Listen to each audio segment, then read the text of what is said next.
லகரம் டிவி நேயர்கள் அனைவருக்கும் வணக்கம்.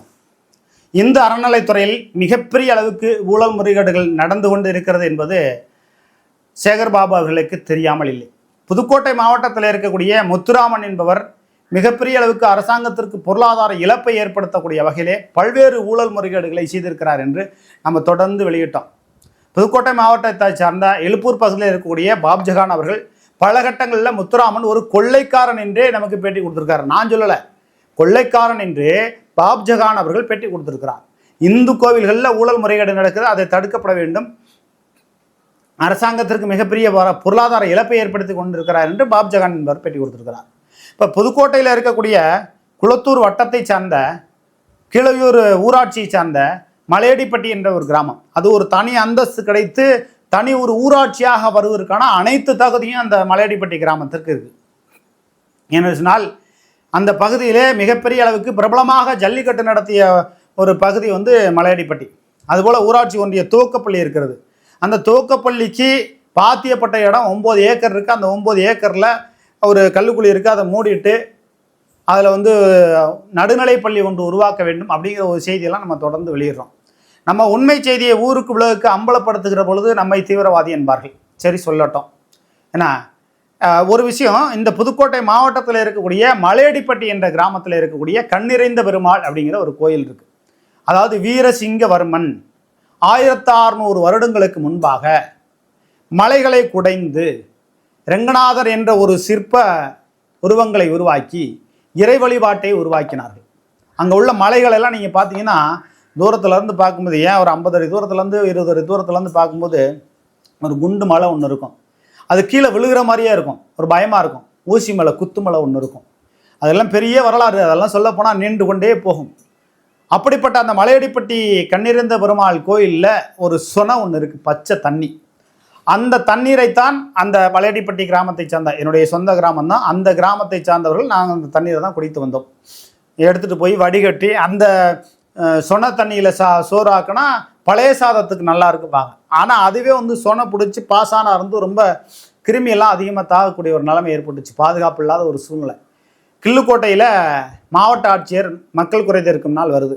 அப்போ நான் அந்த பாட்டிலில் அடைச்சி கொண்டு போய் கொடுக்குறேன். என் கூட ராவணன்கிறவர் வந்தார், கொண்டு போய் நம்ம கொடுத்தோம். மாவட்ட ஆட்சியர் உடனடியாக பார்வையிட்டார். அந்த கிள்ளுக்கோட்டையில் நடந்த மனுநீதி முகாம் அதை நிதியத்திற்கு கூட உடனடியாக மலையடிப்பட்டிக்கு வந்தார். வந்துட்டு இந்த தண்ணியை தான் நீங்கள் குடிக்கிறீங்களா அப்படின்னு சொல்லி சத்தம் போட்டார்.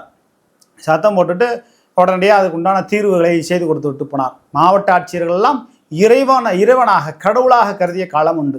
ஆனால் இன்று இருக்கக்கூடிய மாவட்ட ஆட்சியர்கள்லாம் அப்படி இல்லை. புதுக்கோட்டை மாவட்டத்தில் முத்துராமன் செய்யக்கூடிய ஊழல் முறைகேடுகள், செந்தில்குமார் வருவாய்த்துறையில் செய்த ஊழல் முறைகேடுகள், எல்லா ஊழல் முறைகேடுகளையும், அனைத்து ஊழல் முறைகேடுகளையும் நம்ம செய்தியாக நம்ம வெளியிட்டு வர்றோம். இந்த விதமான நடவடிக்கையும் எடுக்க மறுக்கிறார்கள்.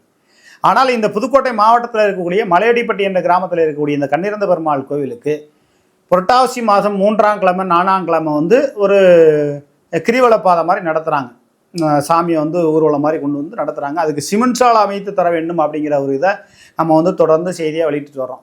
எல்லோருமே முயற்சியில் ஊர் கூடி தேர் இழுக்க வேண்டும். அந்த கோவிலுக்கு பாத்தியப்பட்ட நபர்கள் அப்படிங்கிறது ஒரு குரூப் இருக்குது. அதாவது பி ராமசாமி பலண்டார் பிச்சையாபாளி மகன் பெருமாள் வகையரா, இப்படி அந்த பிரசாதம் வழங்கக்கூடிய சில இதெல்லாம் இருக்குது. அது நீண்டு கொண்டே போகும். அதை நம்ம சொன்னோம்னா நிறைய பேர் நம்ம சொல்லணும். அதனால் அந்த மலையடிப்பட்டி கிராமத்திற்கென்று ஒரு வரைமுறைகள் இருக்கிறது. இப்போ தேர் இழுக்கணும் அப்படின்னு சொல்லி முயற்சி பண்ணுறாங்க. தேர் இழுக்கணும்னா அது அரசாங்க கோயில். தனிப்பட்ட முறையில் நீங்கள் செலவு பண்ணி கிராமத்தில் இருக்கவங்க அங்கங்கே 4 பேர்த்துட்டு ஏதோ நன்கொடையோ ஏதோ ஒன்று பண்ணி தேர் நீங்கள் கட்டுறீங்கன்னு வைங்க, அது எந்த கணக்கில் அரசாங்கம் கொண்டு போகும்? 2 மாதத்திற்கு ஒரு முறமாக உண்டியலை எடுத்து உண்டியலை திறந்து அதுலேருந்து பணத்தை எடுத்துகிட்டு போகிறாங்களே, அந்த உண்டியல் பணத்தை எதற்காக செலவிடப்படுகிறது? அரசாங்க வைப்பு நிதியில் வைக்கிறார்களா, இந்த அறநிலையத்துறைக்கு ஒதுக்குறார்களா, அந்த கோவிலுக்கென்று அதில் எவ்வளவு ஒதுக்குகிறார்கள்? ஒன்றுமே கிடையாது. அப்போ இந்த திராவிட முன்னேற்ற கழகத்தினுடைய ஆட்சியிலே இந்த அறநிலையத்துறை அமைச்சராக இருக்கக்கூடிய ஐயா சேகர்பாபு அவர்களே, தமிழ்நாடு முழுவதுமாக இருக்கக்கூடிய இந்து கோவில்களே இந்த உண்டியல்லேருந்து நீங்கள் திறந்து எடுக்கிறீங்களே, அந்த பணத்தை எந்த வகையில் நீங்கள் செலவு பண்ணுறீங்க? சமயபுரம் மாரியம்மன் கோயிலில் மார்கழி மாதத்துலேருந்து வைகாசி மாதம் வரலையும் 15 நாளைக்கு ஒரு தடவை 3 கோடி ரூபா 4 கோடி ரூபா வருமானம் கிடைக்குதுமா. திருப்பதிக்கு இணையாங்கிறத விட திருப்பதிக்கு ஈக்குவலாக சமமாக வந்துருச்சு வருமானங்கிறாங்க. 15 நாளைக்கு ஒரு தடவை நீங்கள் உண்டியலை திறக்கிறீங்க, வருமானத்தை எண்றீங்க. அந்த பணத்தை எதற்காக செலவிடப்படுகிறது என்ற ஒரு விவர கணக்கு எந்த ஒரு தினப்பத்திரிகையிலே, ஊடகங்களையே எதுலையுமே வரல. அப்போ ஊழல் முறைகேடுகள் என்பதை தாண்டி ஒரு கோவிலில் கிடக்கக்கூடிய பணத்தை இன்னொரு கோவிலுக்கு செலவு பண்ணணும், அந்த கோவிலுக்கே செலவு பண்ணணும். ஒரு தொழிற்சாலை இருக்கிறது. இப்போ செங்களூர் கிராமத்தில் ஒரு கோழி பண்ணை இருக்குது, 1 கோடி ரூபா வருமானம் கிடைக்குதுன்னா 5 லட்ச ரூபா தாய் கிராமத்திற்குன்னு அந்த ஊராட்சி வைப்பு நிதியில் வைக்கணும். அந்த சில விதிமுறையெல்லாம் இருக்குது. அதே போல் அந்த மலையடிப்பட்டி கிராமத்துக்குள்ள 2 மாதத்துக்கு ஒரு தடவை 3 மாதத்துக்கு ஒரு தடவை உண்டியில் நீங்கள் திறந்து பார்க்குறீங்க, 5 லட்ச ரூபா இருக்குன்னா 1 லட்ச ரூபா அந்த கோயிலுக்கு ஒதுக்குங்க. அப்போ இத்தனை வருஷமாக நீங்கள் உண்டியல்லேருந்து எடுத்துகிட்டு போன பணத்தை எதற்காக செலவு செய்தீர்கள் அப்படிங்கிற ஒரு கணக்கு வழக்க, ஒரு வெளிப்படைத்தன்மையாக நீங்கள் கணக்கு போடுங்க. இதுவரையிலையும் மலையடிப்பட்டி அந்த கண்ணிறந்த பெருமாள் கோயிலுக்கு அறங்காவல் குழு தலைவர் என்பதை நியமித்ததே கிடையாது. அவங்களா எழுதி வச்சுக்கிறாங்க, அதெல்லாம் வேற விஷயம். அது யார் என்னன்றது நமக்கு தெரியாது. அறங்காவல் குழு தலைவர் என்பது யார்? அந்த கோவிலுக்கு என்று பிரசாதம் வாங்குறாங்க இல்லையா, அவங்களில் ஒரு குழுவாக எடுத்து அதுலேருந்து எடுத்து அவங்களுக்கு அறங்காவல் குழு தலைவர், அறங்காவல் குழு உறுப்பினர், அதில் யார் வேணாலும் ஒருத்தருக்கு ஒருத்தர் பின்னுமா விட்டு கொடுத்துக்கலாம். 3 வருஷத்துக்கு ஒரு முறை அறங்காவல் குழு தலைவர் மாற்றி இருக்கணும் அப்படிங்கிற ஒரு வரைமுறையெல்லாம் அந்த மலையடிப்பட்டி கிராமத்தில் இருக்கக்கூடிய கண்ணிறந்த பெருமாள் கோயிலுக்கு கொண்டு வரணும் அப்படிங்கிறத நம்ம சொல்கிறோம். ஊர் கூடி தேர் இழுக்க வேண்டும் அப்படிங்கிறத அந்த மலையடிப்பட்டி கிராமத்தை சார்ந்த, என் சொந்த கிராமத்தை சார்ந்தவங்களுக்கு நம்ம சொல்கிறோம். ஒவ்வொரு வருடமும் புரட்டாசி 3ஆம் கிழமை 4ஆம் கிழமை கிரிவல பாதை அமைக்கிறீங்க. அது அரசாங்கம் எந்த விதத்துலையும் செலவு செய்யலை. அரசாங்கம் நாங்கள் செலவு செய்கிறோம்னு சொல்லி முத்துராம போய் கிடக்கிறதுனா என்ன பண்ண முடியும்? நீங்கள் கிராமத்தில் அந்த புரட்டாசி கடக்கிழமைக்கு எவ்வளோ ரூபா செலவு பண்ணுறீங்க, வெளிப்படைத்தன்மையாக கணக்கு இதுவரையிலையும் வந்திருக்கா? நான் யாரையும் தவறாக சொல்லலை. எல்லாருமே கஷ்டப்பட்டு முதல்ல அந்த மலையடிப்பட்டியில் பாட்டு கச்சேரி வைக்கிறதுக்கு அங்கே இருக்கக்கூடிய இளைஞர்கள் எல்லா சமுதாயத்தை சார்ந்தவர்களும் கடுமையாக முயற்சி பண்ணி பாட்டு கச்சேரி வச்சோம். அது ஒன்று நமக்கு மிகப்பெரிய பெருமையாக இருந்தது. அடுத்தடுத்து தொடர்ந்து வச்சோம், அது வேறு விஷயம். ஆனால் அந்த கடக்கிழமைக்கு நீங்கள் சாமியை கிரிவல பாதையில் வச்சு கொண்டு வரீங்களா, அதுக்கு எவ்வளோ ரூபா செலவாச்சு, அந்த செலவு யார் கொடுத்தது, அரசாங்கம் எவ்வளோ அதில் செலவு பண்ணணும், ஒரு தடவை நம்ம செலவு பண்ணிட்டோமா, ஐயா இந்த மாதிரியெல்லாம் நாங்கள் வரைமுறையில், நாங்கள் விதிமுறையில் நாங்கள் சாமியை ஊர்வலமாக நாங்கள் கொண்டு வரோம். இதே மாதிரி அரசாங்கம் நீங்கள் ஏற்படுத்துங்க.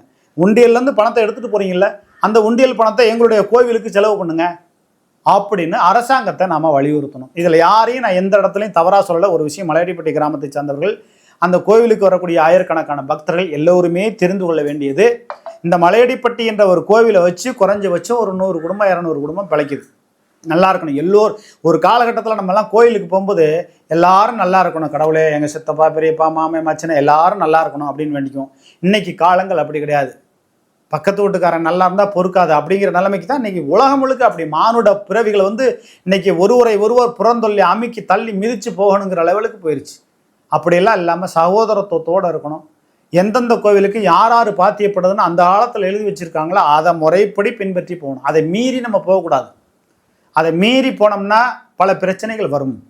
இந்த மலையடிப்பட்டி கிராமத்திற்கென்று, அந்த ரங்கநாதர் கோவிலுக்கென்று பெருமாள் பாலி, ராமசாமி பாலி அப்படின்னு ஒரு வகைரா இதெல்லாம் இருக்குது.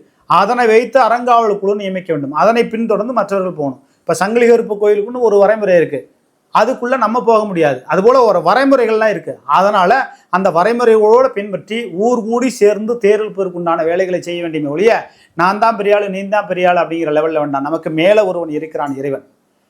காலம்தான் எதையும் தீர்மானிக்கும். மாற்றம் ஒன்றே மாறாதது என்பது வாழ்வியல் தத்துவம் என்றால் சக மனிதர்களுடைய வாழ்க்கையிலையும் நடக்கும், அரசியல்வாதிகளுடைய வாழ்க்கையிலையும் நடக்கும், தொழிலதிபர்களுடைய வாழ்க்கையிலையும் நடக்கும். ஆனால் இறைவன் எல்லாவற்றையும் பார்த்து கொண்டு இருப்பார். யார் என்ன தவறு பண்ணாலும் எல்லாவற்றையும் பார்த்து கொண்டு இருப்பார். அங்கே ரங்கநாதர் கோவிலில் என்ன நடக்குதுங்கிற எல்லா விஷயமும் எனக்கு தெரியாமல் இல்லை. ஆனால் சில விஷயங்களை நம்ம நாசுக்காக சொல்கிறோம். சிவன் சொத்து குலநாசம் என்பார்கள். அதனை உணர்ந்து கொண்டு நாம் அந்த கோவிலுக்குன்னு உழைச்சி 10 ரூபா அதில் நம்ம எடுக்கிறதுனால ஒன்றும் தவறு கிடையாது. அதனால் மலையடிப்பட்டி கிராமத்தை சார்ந்தவர்கள் ஒற்றுமையாக உட்கார்ந்து பேசி அந்த வகையராக்கள், அந்த கோவிலில் பிரசாதம் பெறக்கூடிய வகையராக்களை அழைச்சி அந்த அரசாங்க அதிகாரிகள், இல்லைன்னா அந்த பிரசாதம் பெறக்கூடிய முதல் மரியாதை பெறக்கூடிய வகையராக்கள் எல்லோரும் இணைந்து அந்த இந்த அறங்காவல் குழு நிர்வாகிகளை, அரசாங்க அதிகாரிகளை போய் சென்று சந்தித்து எங்கள் கோவிலுக்கென்று ஒரு தேர் அமைக்க வேண்டும், அரசாங்கம் ஒரு நிதிகளை கொடுக்க வேண்டும், தேர் இத்தனை கிலோ இருக்கணும், இத்தனை சதுர அடி இருக்கணும், இத்தனை உயரம் இருக்கணும், இதுக்கு எவ்வளோ செலவாகும் அப்படிங்கிறத ஒரு லிஸ்ட்டை நம்ம போட்டுட்டு அரசாங்கம் எங்கள் கோவிலுக்கென்று ஒரு தேர் வரணும். அந்த தேர் இழுக்கிறதுக்கு முதல்ல ஊரை சுற்றி சிமெண்ட் சாலை இருக்க வேண்டும். நீங்கள் தேர் மட்டும் இழுத்து என்ன பண்ணுறது, தேரை வச்சு என்ன பண்ணுறது, தேரை நான் அங்கனேவா சுற்றி இழுக்கிறது? அந்த கிரிவல பாதையில் நீங்கள் கொண்டு போகிறீங்களா, அது முழுக்க சிமெண்ட் சாலை அமைப்பிற்குண்டான வேலைகளை இந்த அறநிலைத்துறையை தான் செய்யணும். அதற்கு பல கோடி ரூபாய் நிதிகளை அதாவது மலையடிப்பட்டி கண்ணிறந்த பெருமாள் கோயிலுக்கு குறைந்தபட்சம் ஒரு 150 கோடி ரூபாய் நிதிகளை ஒதுக்க வேண்டும் என்று நான் இப்போ சொல்லலை, நான் தொடர்ந்து ஒரு 7-8 ஆண்டுகளுக்கு முன்பாகவே நான் சொல்லி வருகிறேன். 150 கோடி ரூபாய் நிதியை ஒதுக்கணும். தேருக்கு ஒரு 70 கோடி ரூபாய் நிதியை ஒதுக்குங்க. சிமெண்ட் சாலை, போர் போடுறது, கேமரா, பாதுகாப்பு உபகரணங்கள், கழிப்பறை வசதி. ஒரு கழிப்பறையை கட்ட விட்டீங்களா முதல்ல அந்த மலையடிப்பட்டி கிராமத்தில்? ஒரு புறம்போக்கு இடம் இருக்குது, அரசு புறம்போக்கு இடம் இருக்குது, இந்த கல்லுக்கடை பக்கத்தில் ஒரு புறம்போக்கு இடம் இருக்குது, அந்த இடத்துல இருக்குது, இந்த இடத்துல இருக்குன்னு நம்ம 2-3 இடத்த சொன்னோம்னா எல்லாரும் இடம் பிடிச்சிருக்காங்க, நாங்கள் அப்படி தான் பண்ணுவோம்னு சொல்லி ஒருத்தருக்கு ஒருத்தர் முன்னும் பின்னுமாக என்னை எந்த அளவுக்கு நீங்கள் அவமானப்படுத்தி என்னை பேச வேண்டுமோ எல்லாவற்றையும் பேசியிருக்கீங்க. நான் மலையடிப்பட்டி கிராமம், நான் எங்கிருந்தாலும் மலையடிப்பட்டி கிராமம் என்ற ஒரு கிராமம் மிகப்பெரிய அளவுக்கு வளர்ச்சி நிலைக்கு செல்ல வேண்டும். கொஞ்சம் கொஞ்சமாக என்ன சிறுக கட்டி பெருக வாழ வேண்டும் என்று சொல்வார். கொஞ்சம் கொஞ்சமாக அந்த மலையடிப்பட்டி கிராமம் வளர்ந்து வருகிறது. ஆனாலும் கூட இந்த மலையடிப்பட்டி கிராமத்திற்குன்னு ஒரு கட்டிட வசதிகள், ஒரு திருமண மண்டபம், கழிப்பற வசதி என்று கொண்டு வர வேண்டும் என்று அரசாங்கம் நிதிகளை ஒதுக்கினால் அதை ஊருக்கு ஒதுக்குப்புறமாக இருக்கிற இடத்துல போய் நீங்கள் கட்டிருக்கீங்க. அங்கே யாராவது கழிப்பற வசதிக்கு போகிறாங்களா? கோயில் குளத்துக்கு வர்றவங்க வயிற்று கலக்குது, திடீர்னு பாத்ரூம் போகணும், மலைஜலம் போகணும்னா எங்கே போகிறது?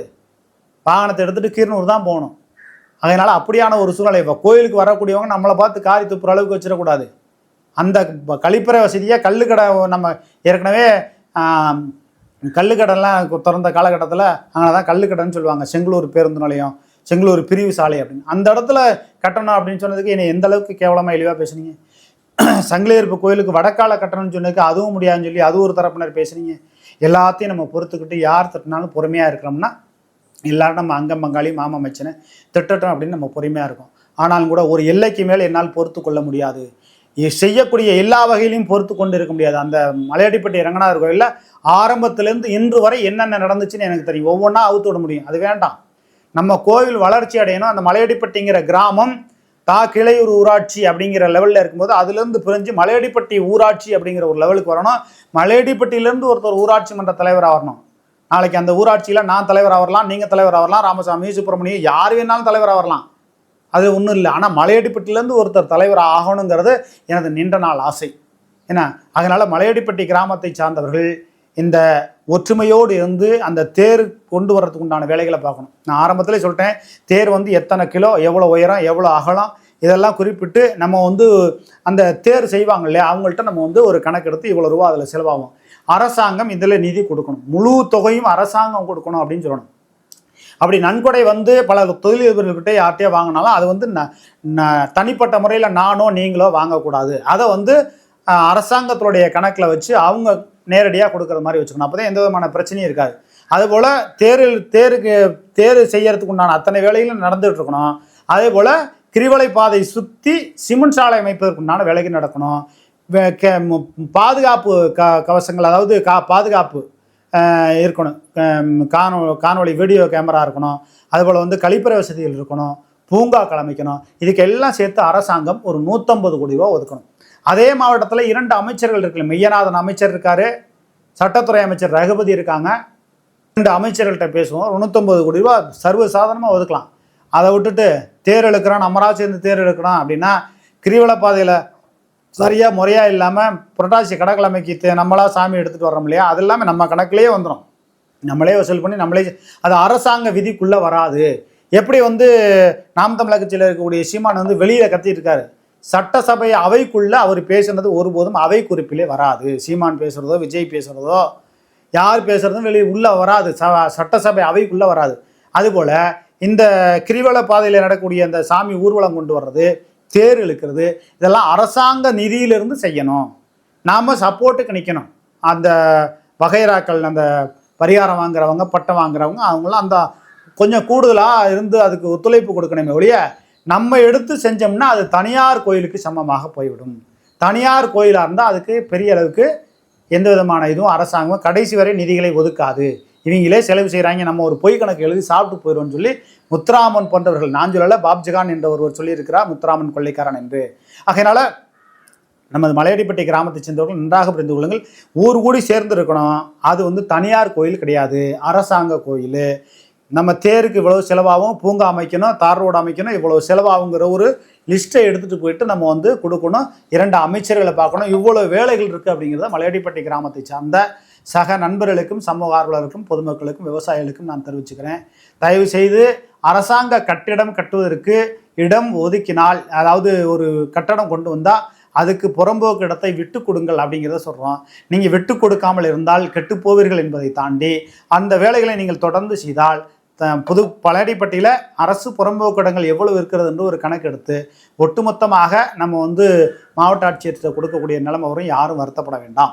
ஒரு கழிப்பறையை தூக்கி கொண்டு போய் பின்னாடி அந்த காசா நிறுவனம் பக்கத்தில் வடக்கால கட்டினீங்க, ஒரு பிரயோஜனமும் இல்லாமல் இருக்குது. அதனால் மலையடிப்பட்டி கிராமம் வளர்ச்சி அடைய வேண்டும். தனி ஒரு ஊராட்சி வரணும். நம்ம மலையடிப்பட்டி கிராமத்தை சார்ந்தவரே ஒருவர் தலைவராக வேண்டும் அப்படிங்கிற பல்வேறு கருத்துக்களை சொல்லிட்டோம். இதில் ஏதாவது தவறாக இருந்திருந்தால் எனக்கு தனிப்பட்ட முறையில் நீங்கள் தொடர்பு கொண்டு இதை திருத்திக்கலாம் அப்படின்னு சொல்லுங்கள், திருத்திக்கிறேன். ஆனால் மலையடிப்பட்டி என்ற ஒரு கோவிலுக்கு அந்த உண்டியிலிருந்து எடுத்து கொண்டு போக நிதிகள், ஒரு 10 ஆண்டு காலமாக எடுத்துக்கொண்டு போன நிதிகள் எவ்வளவு செலவிடப்பட்டது அப்படிங்கிறத நம்ம தகவல் அறிவு உரிமை சட்டத்தில் நம்ம கேட்டிருக்கோம். முறையாக கொடுக்கணும். மலையடிப்பட்டி கிராமத்திற்கு அசையும் சொத்து, அசையா சொத்து எவ்வளோ இருக்குது, அதெல்லாம் குத்தகைக்கு விட்டு அதுலேருந்து வருமானம் பார்க்கலாம் அப்படிங்கிற ஒரு தகவலையும் நம்ம சொல்கிறோம். இதை இந்த அறநிலைத்துறை அமைச்சர்கிட்ட எடுத்துகிட்டு போகணும், சட்டத்துறை அமைச்சர்கிட்ட எடுத்துகிட்டு போகணும், மையநாதன் அமைச்சர்கிட்ட எடுத்துகிட்டு போகணும், மாவட்ட ஆட்சியர்கிட்ட மனு கொடுத்துக்கணும். இன்னும் சொல்ல போனால் மலையடிப்பட்டி கிராமத்தில் அந்த கண்ணிறந்த பெருமாள் கோயிலை சுற்றி இருக்கக்கூடிய இடத்தை ஆக்கிரமிப்பிலிருந்து அகற்ற வேண்டும் என்று நான் உலக மக்கள் அடிப்படை உரிமைகள் மற்றும் சட்ட விழிப்புணர்வு இயக்கத்தில் பவருங்கிற அமைப்பில் கள்ளச்சாராயத்தை ஒழிக்கிறதுக்கு நான் முயற்சி செய்த காலகட்டங்களில் இந்த கண்ணிறந்த பெருமாள் கோயிலில் இருக்கக்கூடிய இடத்தை ஆக்கிரமிப்பை அகற்றுவதற்கு நான் பல கட்டங்களில் மனு போட்டேன். அப்போ இருந்த அந்த மலையடிப்பட்டி கிராமத்தை சார்ந்த சண்முகம் என்பவர் என்கிட்ட சண்டைக்கு வந்தார், சோமு என்கிற சண்டைக்கு வந்தார், பல பேர் என்கிட்ட சண்டைக்கு வந்தாங்க. ஆனால் அந்த கோயிலுக்கு இன்னைக்கு பாதுகாப்பாக நிறைய இடம் இருக்குங்கிறதுக்கு உதாரணமாக அந்த மனு போட்டு அந்த வேலைகளை நான் செஞ்சேன் அப்படிங்கிறதையும் நம்ம சொல்லிக்கிறோம்.